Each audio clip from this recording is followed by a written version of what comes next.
here to talk about today which Bears we want to see step up the most, and do we see now that Kevin Warren is stepping into football operations, does that change anything about our expectations for this offseason? We're going to get into all that and more right after this.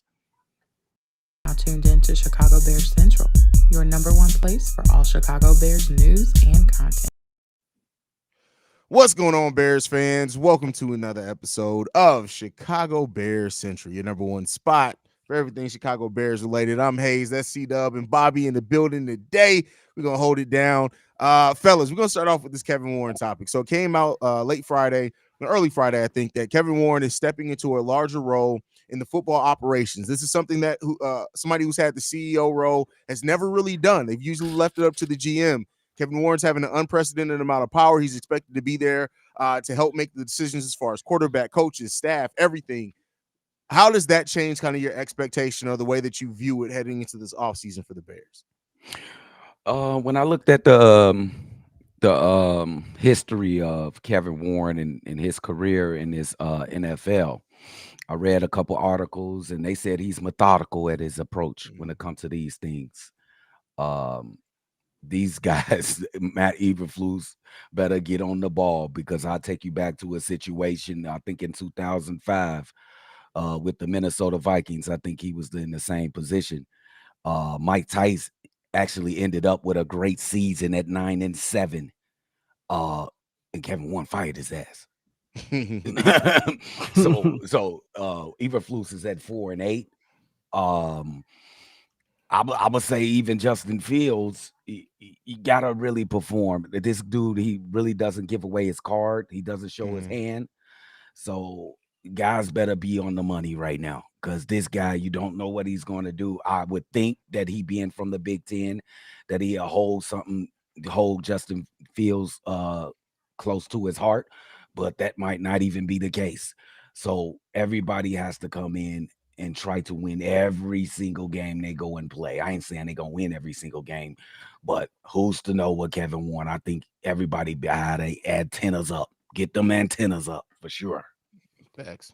Absolutely. I mean, I'm looking at it like, man, I just hope that these guys are on the same page and they operating, to work with each other and not against each other.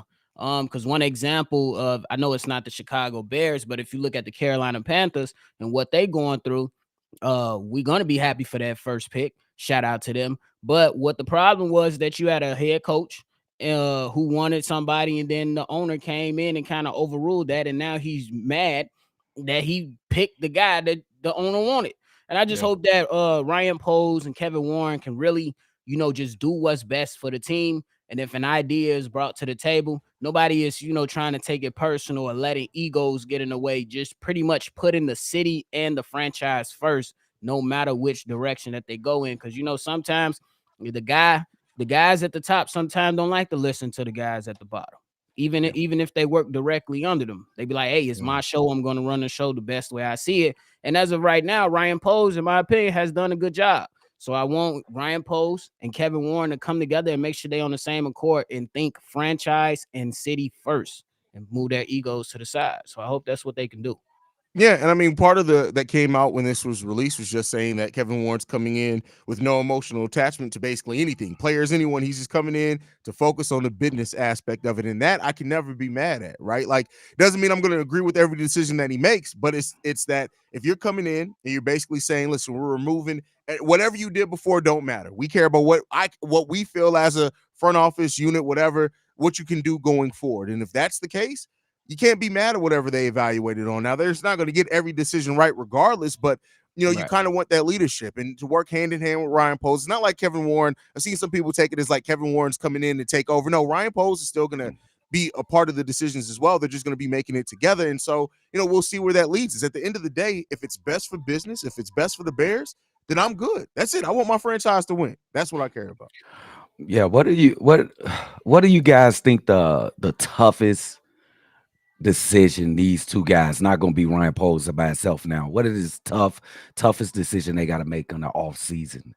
Is it going to be the coaching position or is it the quarterback position? I think it may be coaching, and for a different reason. I think it may be because you may have to look at a coach that at that point could very well win 3 out of the last 5 games and say, hey, we love the way you turned around the defense, but peace out, my guy. Like, I think it's a much easier decision earlier in the season, but now it could be a more difficult one because, listen, the defense is turning it around. Now, you could very well look at it and say, we feel confident we're going to bring in a defensive coordinator that's going to be able to do even better with what we have here and make better decisions, and that be fine. But, like, you may have to make a decision on the coach that won more games than last season and may finish the season extremely. We got a top 10 defense in the league. He's a defensive-minded head coach. Yeah. So, yeah, I'm thinking that tough decision is gonna be kind of both of them, but I think it's gonna be more so the quarterback thing, because you know a lot of people they're gonna come in and say the Bears need to reset their rookie contract clock, and in my mind I'm like, who the hell cares about the rookie contract clock? Do you want to compete and do you want to win, or do you want to constantly go through the same cycle? So I just kind of want to see like what's their mind frame about that. And are you going to allow this guy to be like, we took steps forward. Now we're going to give him everything. And there's no excuses after that. Or is he just going to wash his hands with the situation and say, hey, we just going to bring in the new guy, and the new guy, whoever that coach may be, is going to be able to decide on what he wants to do with the quarterback. So I think that's going to be real tough. Man, would you guys be happy if he go up to Matt Eberflus like, look, we'll give you one more. Yeah, let's say they have a great these last 5 games. They win 3 or 4 of these games. Okay, you can stay. But your offensive coordinator, he's out of here. And you got 1 year. Is that good for y'all? Or is it you want to be clear the deck of all these motherfuckers? I'll say this. To me, there's enough to say that if you do change the offensive coordinator, that's enough of a step in the right direction if you get the right guy. But then you also got to ask yourself, are you passing up on a potential better head coach if you just focus on the offense? Like, because Eric Bieniemy ain't coming for an offensive coordinator position. Right. Ben Johnson ain't coming for an offensive coordinator position. So you may miss out on getting guys because those guys are going to be up for head coaching jobs this offseason. And what if you do look at it next season and you say, all right, Flus wasn't it, but now those guys who could have been perfect for you are now off the board. Bro. Yeah, I think it's going to be tough. I mean, because there is still a chance. I ain't gonna lie. I think Eric Bieniemy, when you speak on that, I still think that he will have his opportunity to become a head coach. But with looks like Ron Rivera being out of the Commanders, you never know. Exactly. But to C-Dubb, like me personally, I think that I will be okay with that, saying, hey, you can stay, but your guy gotta go. And then I also would like him to be involved with who the hell your defensive coordinator is gonna be. I understand y'all got the senior analyst and Phil Snow. He's been helping out. So does he stick around? Like, what are we going to do? But I wouldn't be too mad at Matt Eberflus sticking around because, hey, we asked him to take care of his side of the ball, and he has done that. So we'll see. I would hope that even if they get a defensive coordinator, I hope he take charge of that, still be like the play caller for the defense. You know what I'm saying? It's just like who did that? This guy Ryan, who's on ESPN when he was with the Jets. He had a defensive coordinator, but he was calling the plays. You know how offensive like Andy Reid does with the offense. I hope he does that if that's the case. For sure. Yeah, I can agree with that. I can agree with that for sure. But all right, moving on. Anything left on Kevin Warren before we get out of here on this one? No. Does it change, like, in evaluating the quarterback, Justin Fields, does this change at all? I know we all kind of leaning towards Justin Fields stays for another year. I still think that's the right decision, but has this maybe changed your mindset on that at all? No, I think this is probably in favor of Justin Fields. And when I think about it, coming from the Big Ten, I really can't gauge his attitude, but I'm gonna just go off that he was a part of the Big Ten when Justin Fields was performing pretty well. So he's seen a lot of good things that Justin Fields can do. So I'm gonna just hope that is the case. Yeah, and if Justin Fields just take care of business, all you gotta do is go out there, play football. It's gonna take care of itself, whether you still here in Chicago or not. Somebody is gonna appreciate Justin Fields. That's just how I look at it, and it better be the right decision if you do decide to move on from him. Yeah. All right. Big facts there. All right, let's talk about some of the players that need to step up. So 5 games left in the season. We know that Ryan Poles, even before the Kevin Warren thing, was in evaluation mode to really see what this team can be, who's going to step up. I want to throw it to you guys. Which players do you want to see step up the most? in the man. last 5 games? Oh man, first, you're gonna be Justin Fields. I want a little bit more from Justin Fields. He's been very good, but I would like more from Justin Fields. But Tremaine Edmonds, we just you gotta play better, big dog, for the money that we paying you. So we need more production from Tremaine Edmonds, and I'm gonna just be. And I think he's been solid. And for the type of money that he's asking for, Jalen Johnson, I need you to do better and catch these interceptions. I'm sorry. I don't care. Y'all be mad at me if it won't, because they say they don't target him as much. But he's not making the plays that can change the games, man. We lost the game a couple weeks ago because he didn't get that pick six that could have been a difference in the game, and he missed another one the last previous game. It's some more players out there that definitely should be performing better, like Yannick. I thought he would be better with Montez Sweat. All the rest of the players are better. All the rest of the defensive linemen are better. Where are you? I thought it'll be easier for you. But it's basically Jalen Johnson and Tremaine Edmonds for me. Okay. For sure. I ain't mad at that. I'm going to say the guy that needs to step up because, hey, I believe he can be the guy, and that's Jaquan Brisker. I know you know what I'm saying? He got himself an interception in the last game. I want to see him build off this. I want to see him stay on the field a little bit more. And I think that with him on the field, he is a difference maker. He just have to stay on the field and be consistent, with the game, within the games in every single week. And I think that if he's healthy and he starts to hit his stride, he can really, really help bring this defense together. The next guy I got to go with the Rook, Javon Dexter, coming on strong. Yes, he these is. last few weeks. Now I want to see him put it all together and just continue to get in guys' face, be a difference maker, because he been moving guys out of the way. He doing his thing, and I want to see him continue that. And I think that if he's able to first solidify himself within that run game like he has, but now he's able to get that pass rush in the middle of the pocket, hey, the Bears will be able to slow guys down and hopefully string together some wins. And then on the offensive side, look, I just need one of these wide receivers to step up.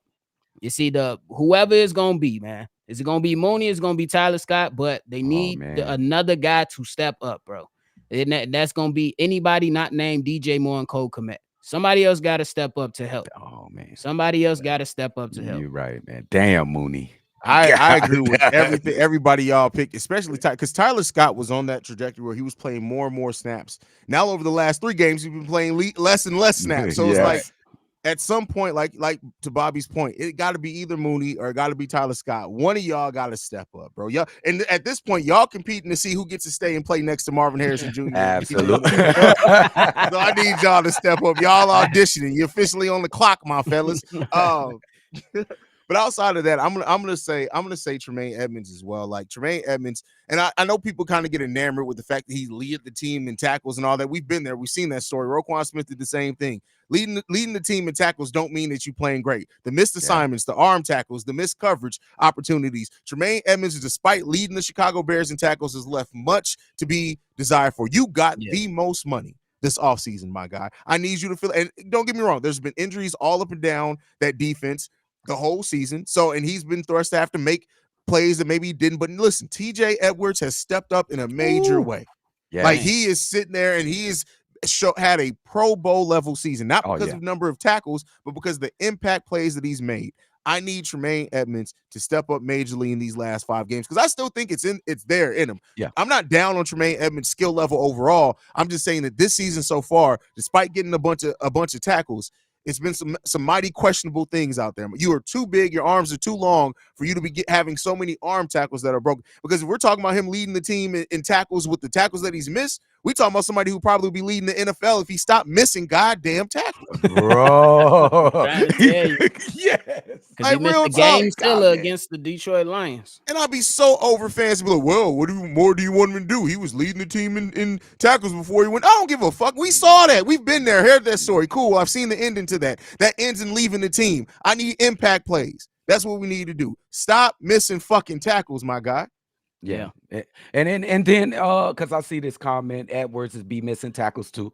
Everybody misses tackles. In the league misses tackles. Yes, it's that point in time in critical moments like that Detroit game, like Nephew just said. He missing a key tackle that could have clinched the game. You have to be on time, Tremaine Edmonds, bro. We got that bag, bro. We need return on our investment, big dog. That's it. That's all we need. That's Completely it. agree with you there. For And I real. love the Javon Dexter pick as well, because Javon Dexter's been playing like he's coming off. His last game, I think, was his best game of the season. Agreed. Like it just Yep. is. Like he played amazingly well. And so, build off that, show these last 5 games, and listen, as we look to maybe add another edge and things like that, Javon Dexter has the chance and opportunity to be a big part of the Chicago Bears defensive line going forward, because I tell you what, Justin Jones has played better since we got Sweat, and I will give him credit for that. But listen, I unless you're willing to take a little bit over the minimum, my guy, we got a young dog behind you that I need to be ready to take that starting position. Period. Facts. So, hey, can we pat ourselves on the back though? Let's pat ourselves on the back. We're missing one. I remember in the beginning of the season, we said Rojo Johnson will be taking over the starting position of this football team. It is happening now. So pat ourselves on the back. We deserve it. And I think had he not went down with injury, it would have happened already. And I don't want to take away from Deontay Foreman. Deontay Foreman has played like an absolute dog beast. Do not get me wrong on that. I don't want to take away from that. But Roschon Johnson is a better pass blocker. He's better at catching balls out the backfield. And he's a more, I won't say dangerous runner, but he's a more physical runner. And when you look at the type of offense that that smash mouth running style is going to do him extremely well in the Chicago Bears uniform for years and years to come. Bro, I cannot wait. Go ahead, nephew. Oh, I just want to get an honorable mention to Braxton Jones. I need you to go ahead and finish this season strong, bro. And the reason is because if you go ahead and finish strong, because he been solid since he came back from injury. If you can finish this thing strong, you cross out another problem from the Bears checklist. And me personally, if you can close out these 5 games, look, we don't need a generational left tackle right now. But if you good enough to help the line overall be good, I wouldn't waste that other pick on him. I would select Marvin Harrison Jr. and Jared Verse. After he pushed some big ass lineman and still got the sack, bro. I think it was yesterday. Jared Verse is different. That's my guy. Jared bro. Verse is different. That's the guy for real to come off the edge. I mean, it really comes down to, because Jared Verse is dropped, and I don't know why he's dropped in a lot of mocks recently. For the first like 2/3 of the season, he was projected to go in like the top 8. He's all the way projected to go like 15th, 16th in a lot of mocks now. And I don't understand why, because every time I see the guy play, I'm like, hey, this dude is a monster. He gets doubled a lot too. So and guess what? If you bring him here with Montez Sweat, he ain't gonna get doubled that much. You can recreate what he had with Chase Young here. So I'm just saying. Yeah, for sure. So let's get it. But let's get it. Yeah, for sure. Well, before we go, we got one last topic to get into, man. And win-loss predictions. And this could change depending on what happens. We got 5 games left on the season. We got Detroit, Cleveland, Arizona, Atlanta, Green Bay. So a lot of those games are winnable games. So what do you guys think? How do the Chicago Bears finish this season? What do you think that record's going to be over the final 5 games? I like the Bears to finish 7-10 at least, with victories against Cleveland, the Cardinals. I think we got the Cardinals on the schedule too, right? And Green Bay. We need that Green Bay game. So I'm gonna say 7-10 at the minimum. They could win. They could win more than those, but at the minimum, 7-10. I like that number. Yeah, I think that's fair too, because I'm thinking that more on the size of the last 5 games, just going 3-2. I think that the Bears missed their opportunity to hit the Detroit Lions, but hey, I could be wrong, because sometimes you be like, damn, we had them, and now the team can be more prepared and you ain't got them. So if the Bears want to get off on a good foot, you got to come out of this bye week and you got to beat Detroit. But I think that at the minimum, I need to see 3-2, bro. I need to see 3-2. You got to finish above 500 in your last 5 games. And I think that can be, a solidifier for Justin Fields and Matt Eberflus. And you just want to see these guys push forward. So next season, when it comes around, we be like, hey, no more excuses. You have to make the playoffs now. Yeah. And Detroit fell back to earth a little bit too. They been getting their ass handed to them the last couple of weeks too.